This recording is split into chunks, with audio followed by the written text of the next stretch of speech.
Hello everyone and welcome back to my channel, Ravish's Universe. Today, we are going to be reading Harry Potter the Philosopher's Stone, Chapter 2. I know you're really excited.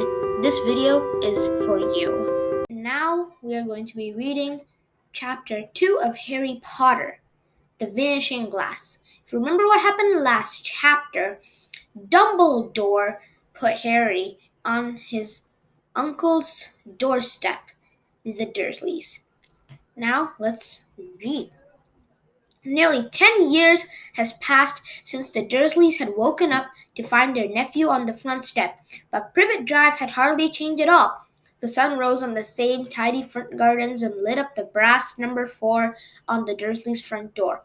It crept into their living room, which was almost exactly the same as it had been on the night when Mr. Dursley had seen that fateful news report about the owls. Only the photographs on the mantelpiece really showed how much time had passed. 10 years ago, there had been lots of pictures about what looked like a large pink beach ball, wearing different colored bobble hats. But Dudley Dursley was no longer a baby.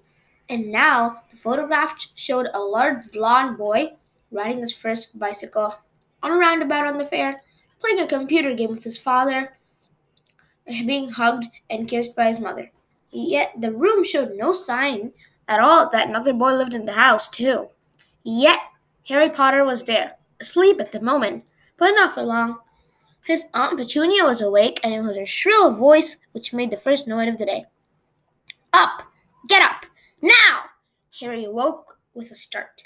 His aunt rapped on the door again. Up! She screeched. Harry heard her walking toward the kitchen, and then the sound of the frying pan being put on the cooker. He rolled on his back and tried to remember the dream he had been having. It had been a good one. There had been a flying motorbike in it. He had a funny feeling he'd been in the same dream before. His aunt was back outside the door. Are you up yet? She demanded. Nearly, said Harry. Well, get a move on. I want you to look after the bacon. And don't you dare let it burn. I want everything perfect on Dudley's birthday. Harry groaned. What'd you say? His aunt snapped through the door. Nothing. Dudley's birthday. How could he have forgotten? Harry got slowly out of bed and started looking for socks. He found a pair under his bed, and after pulling a spider off one of them, put them on. Harry was used to spiders because the cupboard under the stairs was full of them, and that was where he slept. When he was dressed, he went down the hall into the kitchen. The table was almost hidden beneath all Dudley's new birthday presents. It looked as though Dudley got the exact computer he wanted, not to mention the second television and the racing bike. Exactly why Dudley wanted a racing bike was a mystery to Harry, as Dudley was very fat and hated exercise, unless it involved punching somebody. Dudley's favorite punch bag was Harry, but he couldn't often catch him. Harry didn't look it, but he was very fast. Perhaps it had something to do with living in a dirt cupboard, but Harry had always been small and skinny for his age. He looked even smaller and skinnier than he really was because all he had to wear were old clothes of Dudley's, and Dudley was about 4 times bigger than he was. Harry had a thin face, knobbly knees, black hair, and bright green eyes. He wore round glasses held together with a lot of sellotape because of all the times Dudley punched him on the nose. The only time Harry liked about his own appearance was a very thin scar on his forehead, which was shaped like a bolt of lightning. He had had it as long as he could remember, and the first question he could ever remember asking his Aunt Petunia was how he had got it. In the car crash when your parents died, she had said, and don't ask questions. Don't ask questions. That was the first rule for a quiet life with the Dursleys. Uncle Vernon entered the kitchen as Harry was turning over the bacon. Comb your hair, he barked by the way of morning greeting. About once a week, Uncle Vernon looked over the top of his newspaper and shouted that Harry needs a haircut. Harry must have more haircuts than the rest of the boys in his class put together. But it made no difference. His hair simply grew that way, all over the place. Harry was frying eggs by the time Dudley arrived in the kitchen with his mother. Dudley looked a lot like Uncle Vernon. He had a large pink face, not much neck, small watery blue eyes, and thick blonde hair that laid smoothly on his thick fat head. Aunt Petunia often said that Dudley looked like a baby angel. Harry often said that this Dudley looked like a pig in a wig. Harry put the plates of egg and bacon on the table, which was difficult as there wasn't much room. Dudley, meanwhile, was counting his presents, his face well. 36, he said, looking up at his mother and father. That's 2 less than last year. Darling, you haven't cut in Auntie Marge's present, see? It's under this big one from Mommy and Daddy. All right, 37 then, said Dudley, going red in the face. Harry could see a huge Dudley tantrum coming on, began wolfing down his bacon as fast as possible in case Dudley turned the table over. And Aunt Petunia obviously sent the danger soon, too, because she said quickly, and we'll buy you 2 more presents or out today. How's that, Pumpkin? 2 more presents, is that all right? Dudley thought for a moment. It looked like hard work. Finally, he said slowly, so I'd have 39 Sweetums, said Aunt Petunia. Oh! Dudley sat down heavily and grabbed the nearest parcel. All right, then. Uncle Vernon chuckled. Little Tyke wants his money's worth, just like his father. Attaboy, Dudley. He ruffled Dudley's hair. At that moment, the telephone rang, and Aunt Petunia went to answer it while Harry and Uncle Vernon watched Dudley unwrap the racing bike, a sign camera, a remote-control airplane, 16 new computer games, and a video recorder. He was ripping the paper off a gold wristwatch when Aunt Petunia came back from the telephone looking both angry and worried. Bad news, Vernon, she said. Mrs. Figs broke her leg. She can't take him. She jerked her head in Harry's direction. Dudley's mouth fell open in horror, but Harry's heart gave a leap. Every year on Dudley's birthday, his parents took him and a friend out for the day to adventure parks, hamburger bars, or the cinema. Every year, Harry was left behind with Miss Fig, a mad old lady who lived 2 streets away. Harry hated it there. The whole house smelled of cabbage, and Mrs. Fig made him look at photographs of all the cats he'd ever owned. Now what? Said Aunt Petunia, looking furiously at Harry, as though he'd planned this. Harry knew he ought to feel sorry that Mrs. Fig had broken her leg. But it wasn't easy when he reminded himself that it would be a whole year before he had looked at Tibble, Snowy, Mr. Paws, and Tufty again. We could phone Marge, Uncle Vernon suggested. Don't be silly, Vernon. She hates the boy. The Dursleys often spoke of Harry like this, as though he wasn't there, or rather, as though he had been something very nasty that couldn't understand him, like a slug. What about what's her name? Your friend Yvonne? On Helen Majorca, snapped Aunt Petunia.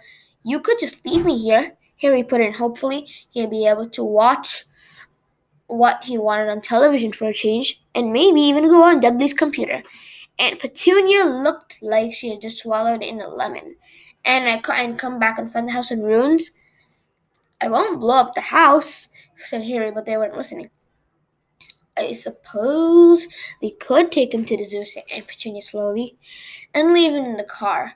That car's new. He's not sitting in it alone. Dudley began to cry loudly. In fact, he wasn't really crying. It had been years since he'd really cried, but he knew that if he screwed up his face and wailed, his mother would give him anything he wanted. Dinky Duddy-dums, don't cry. Mommy won't let him spoil your special day, she cried, flinging her arms around him. I don't want him to come, Dudley yelled, between huge pretend sobs. He always spoils everything, he shot Harry, a nasty grin through the gap in Mother's arms. Just then the doorbell rang. Oh, good Lord, they're here, said Aunt Petunia frantically, and a moment later, Dudley's best friend, Piers Polkiss, walked in with his mother. Piers was a scrawny boy with a face like a rat. He was usually the one who held people's arms behind their backs while Dudley hit them.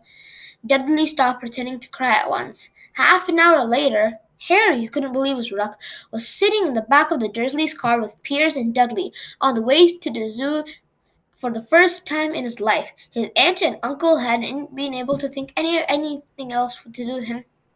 But before they left, Uncle Vernon had taken Harry aside. I'm warning you, he had said, putting his large purple face up close to Harry's. I'm warning you, boy. Any funny business Anything at all, and you'll be in that cupboard from now to Christmas." "I'm not going to do anything," said Harry. "Honestly." But Uncle Vernon didn't believe him. No one ever did. The problem was, strange things often happened around Harry, and it was just no good telling the Dursleys he didn't make it happen. Once Aunt Petunia, tired of Harry coming back from the barber's looking as though he hadn't been at all, had taken a pair of kitchen scissors and cut his hair so short he was almost bald, except for his fringe, which she had to hide that horrible scar. Dudley had laughed himself silly at Harry, who spent the sleepless night imagining school the next day, where he had already laughed at for his baggy clothes and sellotaped glasses. Next morning, however, he got up to find his hair exactly as it is before Aunt Petunia sheared it off. He had been given a week in the cupboard for this. Even though he tried to explain, he couldn't explain how it. He didn't try to explain. He couldn't explain how it had grown back so quickly. Another time, Aunt Petunia was trying to force him into a revolting old jumper of Dudley's, brown with orange baubles. The harder she tried to pull it over his head, the smaller it seemed to become, until finally it might have fitted a glove puppet. But certainly it wouldn't fit Harry. Aunt Petunia decided it must have shrunk in the wash, and to his great relief, Harry wasn't punished. On the other hand, he got into terrible trouble for being found on the roof of the school kitchens. Dudley's gang had been chasing him as usual when, as much to Harry's surprise as everyone else, there he was sitting on the chimney.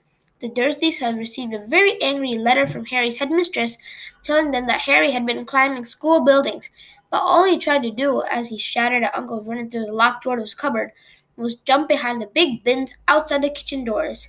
Harry supposed that the wind must have caught him in mid-jump. But today, nothing was going wrong. It was even worth being with Dudley and Piers to be spending the day somewhere that wasn't school, his cupboard, or Mrs. Figg's cabbage spelling living room. While he drove, Uncle Vernon complained to Aunt Petunia. He liked to complain about things. People at work, Harry, the council, Harry, the bank, and Harry were just a few of his favorite subjects. This morning, it was motorbikes. "Roaring along like maniacs, the young hoodlums," he said as a motorbike overtook them. "I had a dream about a motorbike," said Harry, remembering suddenly. It was flying. Uncle Vernon nearly crashed into the car in front. He turned right around in the seat and yelled at Harry, his face like a gigantic beetroot with a mustache. "Motorbikes don't fly!" Dudley and Pierce snickered. "I know they don't," said Harry. "It was only a dream." But he wished he hadn't said anything. If there's one thing about the Dursleys hated, even more than his asking questions, it was his talking about anything acting in a way it shouldn't, no matter even if it was a dream or even a cartoon. They seemed to think he might get dangerous ideas. It was a very sunny Saturday, and the zoo was crowded with families. The Dursleys bought Dudley and Piers the large chocolate ice creams at the entrance, and because the smiling lady in the van asked what he wanted before they could hurry him away, they brought him a cheese lemon ice lolly. It wasn't bad either, Harry thought, licking it as they watched a gorilla scratching its head and looking remarkably like Dudley, except that it wasn't blonde. Harry had the best morning he'd had in a long time. He was careful to walk a little way apart with the Dursleys, so that Dudley and Piers, who were starting to get bored with the animals by lunchtime, wouldn't fall back on their favorite hobby of hitting him. They ate in the zoo restaurant, and when Dudley had a tantrum because his Knickerbocker glory wasn't big enough, Uncle Vernon brought him another one, and Harry was allowed to finish the first. And Harry felt afterward that he should have known it was all too good to last. After lunch, they went to the reptile house. It was cool and dark in here, with lit windows all along the walls. Behind the glass, all sorts of lizards and snakes were crawling and slithering over bits of wood and stone. Dudley and Piers wanted to see the huge poisonous cobras and thick man-crushing pythons. Dudley quickly found the largest snake in the place. It would have wrapped its body twice around Uncle Vernon and crushed it into a dustbin. But at the moment, it didn't look in the mood. In fact, it was fast asleep. Dudley stood with his nose pressed against the glass, staring at the glistening brown coils. "Make it move," he whined at his father. Uncle Vernon tapped on the glass, but the snake didn't budge. "Do it again," Dudley ordered. Uncle Vernon rapped the glass smartly with his knuckles, but the snake just snoozed on. "This is boring," Dudley moaned. He shuffled away. Harry moved in front of the tank and looked intently at the snake. He wouldn't have been surprised if it died of boredom itself. No company except stupid people drumming their fingers on the glass trying to disturb it all day long. It was worse than having a cupboard as a bedroom, where the only visitor was Aunt Petunia hammering on the door to wake you up. At least he got to visit the rest of the house. The snake suddenly opened its beady eyes. Slowly, very slowly, it raised its head until its eyes were on a level with Harry's. It winked. Harry stared. He looked quickly around to see if anyone was watching. They weren't. He looked back at the snake and winked too. The snake jerked its head toward Uncle Vernon and Dudley, then raised its eyes to the ceiling. It gave Harry a look that said quite plainly, "I get that all the time." "I know," Harry murmured through the glass, though I wasn't sure the snake could hear him. "It must be really annoying." The snake nodded vigorously. "Where'd you come from anyway?" Harry asked. The snake jabbed its tail at a little sign next to the glass. Harry peered at it. "Boa constrictor, Brazil." The boa constrictor jabbed its tail at the sign, and Harry read, "This specimen was bred in the zoo." "Oh, I see. So I've never been to Brazil?" As the snake shook his head, a deafening shout behind Harry made both of them jump. "Dude, Dudley, Mr. Dursley, come look at this snake! You won't believe what it's doing!" Dudley came waddling toward them as fast as he could. "Out of the way, you," he said, punching Harry in the ribs. Caught by surprise, Harry fell hard on the concrete floor.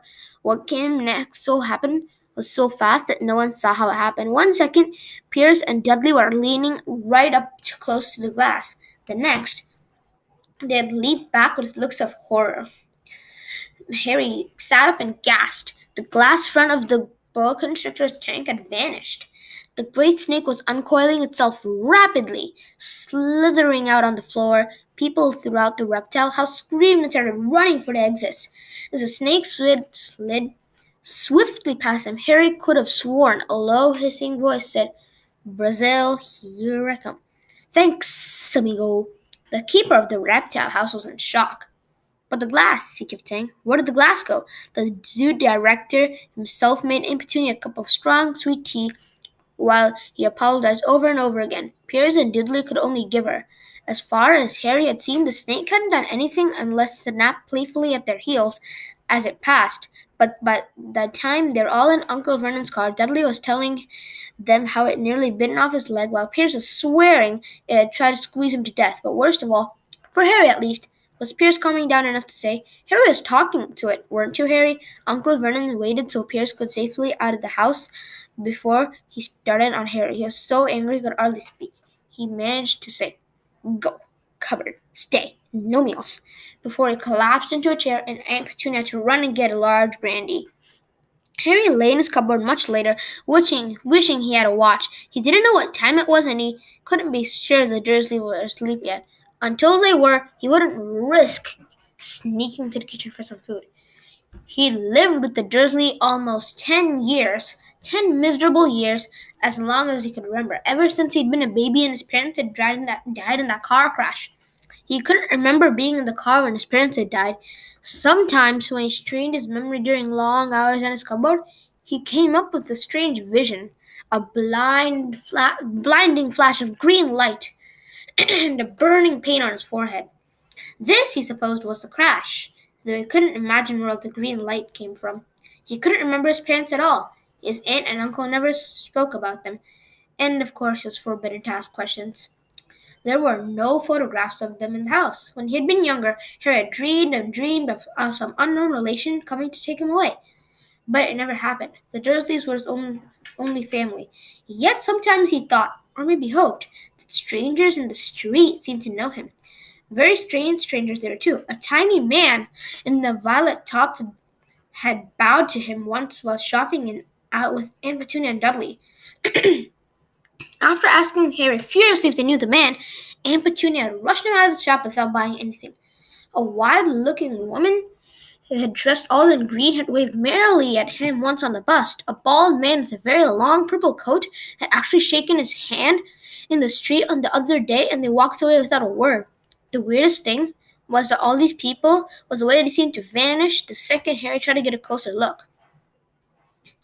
At school, Harry had no one. Everyone knew that Dudley's gang hated the odd Harry Potter with his baggy old clothes and broken glasses, and nobody liked to disagree with Dudley's gang. And now that was chapter 2 of Harry Potter and the Philosopher's Stone. There it is, Harry Potter and the Philosopher's Stone, chapter 2, The Vanishing Glass. That was such an amazing chapter. Thank you guys for watching, and if you like it, please smash that like button and share it with other people so they can enjoy all of the words and all of the things that you're learning and laughing about. And make sure you subscribe and hit the bell icon so you get notified every time I make a video. Thank you guys for watching. Stay safe. Peace.